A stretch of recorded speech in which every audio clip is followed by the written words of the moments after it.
Well, nestled in the hills of Northwest Washington is a little piece of history and culture. At Hillwood Estate, you can explore the beautiful gardens and nearly 17,000 pieces of artwork. And Eileen Whalen is there live in Northwest to give us a tour of the property and get her hands dirty. Right, Eileen?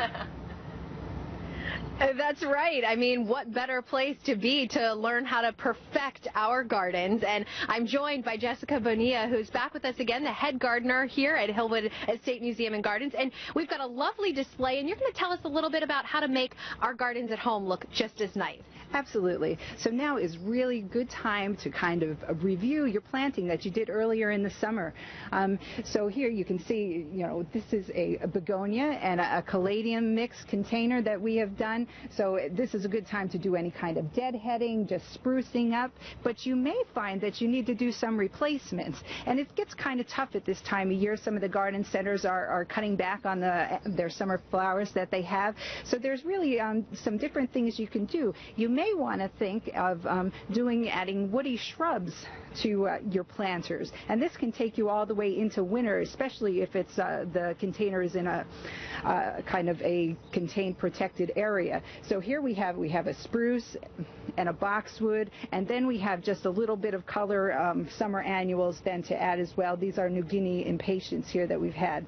But it looks so nice together. I mean, you wouldn't traditionally, I think, see these pairings, but they really pop, the begonias especially. Yeah, at this time of year, you really need to kind of think outside of the box, and still, because you really want nice containers for your own house. So yeah, think out of the box.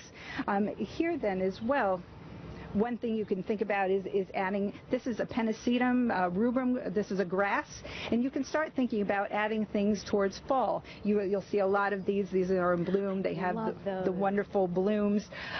So you can add those to your pots, and then even if you're still using your summer annuals, then these easily can be changed out and go with your pansies. The grasses can go with pansies or small mums or anything like that.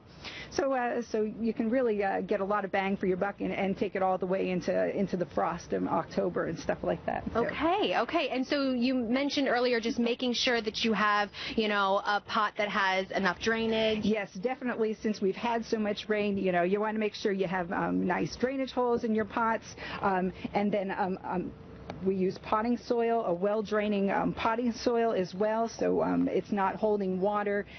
All that will just make sure you have, very beautiful pots for your house. Exactly. And that's another thing is we have had so much rain so far this summer. How are you? Are you noticing any impact here in the gardens at Hillwood?